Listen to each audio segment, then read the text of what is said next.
ঢাকা বিশ্ববিদ্যালয় পরিবার অনেক বড় একটা পরিবার। এই পরিবারের একটা দায়িত্ব নিতে পেরে আমি আগে শুকরিয়া আদায় করছি আল্লাহর কাছে এবং আমি নিজেকে ধন্য মনে করেছি যে এই বিশ্ববিদ্যালয়ের মতো একটা বিশ্ববিদ্যালয়কে বাংলাদেশের সর্বোচ্চ বিশ্ববিদ্যালয়ের দায়িত্ব আমার ঘাড়ে এসে আমি নিতে পেরেছি। এটা আমার কাছে অনেক বড় কিছু পাওয়া।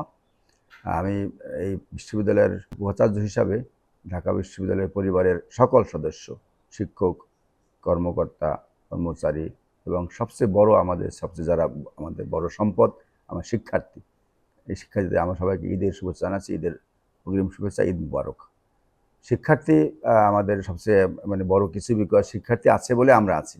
শিক্ষার্থীদের যা কিছু সুন্দর, যা কিছু ভালো, সেটা আমাকে অবশ্যই ভালো জায়গায় নিয়ে যাওয়ার জন্যই আমাদেরকে এগিয়ে যেতে হবে এবং শিক্ষার্থীদের ভালো কিছু করার মাধ্যমে বাংলাদেশের এই সর্বোচ্চ বিদ্যাপীঠ এগিয়ে যাবে ইনশাআল্লাহ। অতএব শিক্ষার্থীদের সর্বাঙ্গীন মঙ্গল কামনা করছি। একই সাথে এই পরিবারের সকল সদস্যের প্রতি আমার শুভকামনা রইল, ঈদের অগ্রিম শুভেচ্ছা রইল। আবারও ঈদ মোবারক।